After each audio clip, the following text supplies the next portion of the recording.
လုပ်ငန်းတစ်ခုစဖို့အတွက် finance နဲ့ပတ်သက်ရင်အခြေခံပီလာတိုင်း၃ခုရှိတယ်ပီလာတိုင်း၃ခုရှိတယ်ပီလာတိုင်း၃ခုဆိုတဲ့ net date တွေကတော့ဘာလဲဆိုရင်လုပ်ငန်းမစခင်မှာ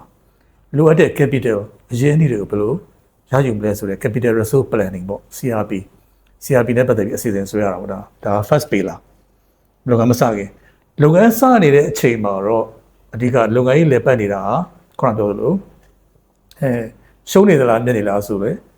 income statement profit and loss ပြီးတော့မှဘာတွေဝင်ပြီးဘာတွေထွက်နေလဲဆိုတော့ cash flow statement ပေါ့နော်ဆိုတော့အဝင်ထွက် cash flow statement မှာထပ်ခွဲမယ်ဆိုရင်တော့ operation cash flow ရှိတယ် operation နဲ့တုံးလိုက်တဲ့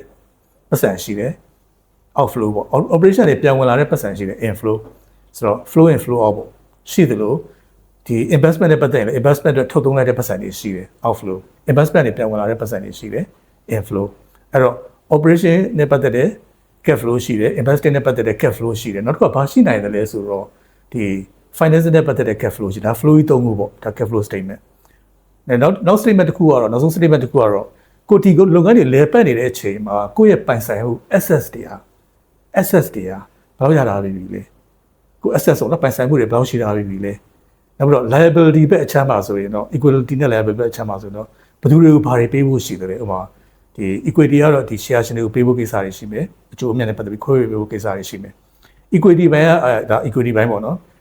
နောက် liability ဘိုင်းကတော့ bank loan တွေပါတယ်ခြေရတာရှိရင်ပြန်ပြီးတော့ support တွေရှိမယ်ပေါ့နော်အဲ့တော့ပေးဖို့ဆိုတဲ့အချမ်းနဲ့ပိုင်ဆိုင်မှုဆိုတဲ့ asset ဘက်အချမ်းမှာတော့ fixed asset current asset ဆိုတော့ခုနပြောခဲ့ပါလဲဆိုရင်ဒီစက်ရုံတွေမြေတွေအဆောက်အဦတွေနဲ့ပတ်သက်တာတွေ current assets ကတွေလဲပတ်နေတဲ့လုပ်ငန်းနဲ့ပတ်သက်တဲ့ raw material တွေကုန်ကျန်းတွေပေါ့ဒါတွေက balance sheet ဘာတွေပိုင်လာပြီလဲဘယ်သူတွေဘာတွေပေးဖို့ရှိလဲဆိုတော့ assets and liability အချမ်းနဲ့ချမ်းကိုကြည့်တာပေါ့ balance sheet ကိုကြည့်တာပေါ့အဲ့တော့ process state မှာဘာကိုကြည့်လဲဆိုရင်ရှုံးနေသလားမြတ်နေသလားဆိုတော့ income statement ကိုကြည့်တယ်နောက်တစ်ခုက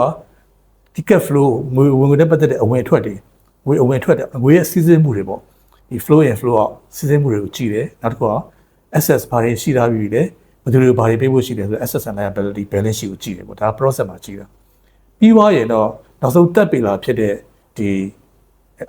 output state ပေါ့တက်ပေလာမှာတော့ဘာကြည့်လဲဆိုတော့ financial analysis ကိုကြည့်တယ် financial analysis မှာအခြေခံအားဖြင့်တော့ dimension နဲ့မျိုးရှိတယ် horizontally analysis နဲ့ vertically analysis ဆိုတာတော့ကိုယ်လုပ်ငန်းရဲ့ဝင်လာတဲ့ total revenue ရဲ့ရာခိုင်နှုန်းတော်တော်များများဟာဘယ် area တွေကိုစီးဝင်နေတယ်လဲ budget ratio ပေါ့နော်ကိုယ် total revenue ရဲ့ဘယ်လောက်ရာခိုင်နှုန်းတော်တော်များများဘယ်ကဏ္ဍတွေလဲစီးဝင်နေလဲဘယ်ကဏ္ဍတွေလဲဘယ်လောက်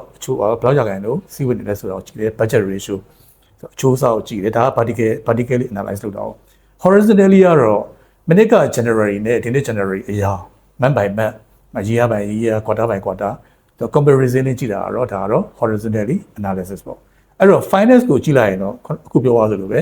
ပေလာတိုင်း၃ခုရှိမယ် CRP ဆိုတဲ့ capital resource planning ရှိမယ်လိုတဲ့ capital တွေတရားရယူမလဲဘဏ်လားဘဏ်ကားတွေစီရလားဒါမှမဟုတ် share ရှင်တွေခေါ်မလားဆိုတဲ့အပိုင်းရယ်ပြီးတော့လက်ပတ်နေတဲ့အချိန်မှာ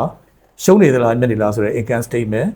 နောက်တစ်ခါကျတော့ဗာလဲဆိုရင် cash flow statement ပြီးတော့ balance sheet ပေါ့နော်နောက်တစ်ခုကကျတော့ပြီးသွားတဲ့အချိန်မှာ financial analysis ဖြစ်တယ် horizontally analysis နဲ့ vertical analysis ဆိုတာ finance ဘိုင်းကိုကြည့်လိုက်တာပေါ့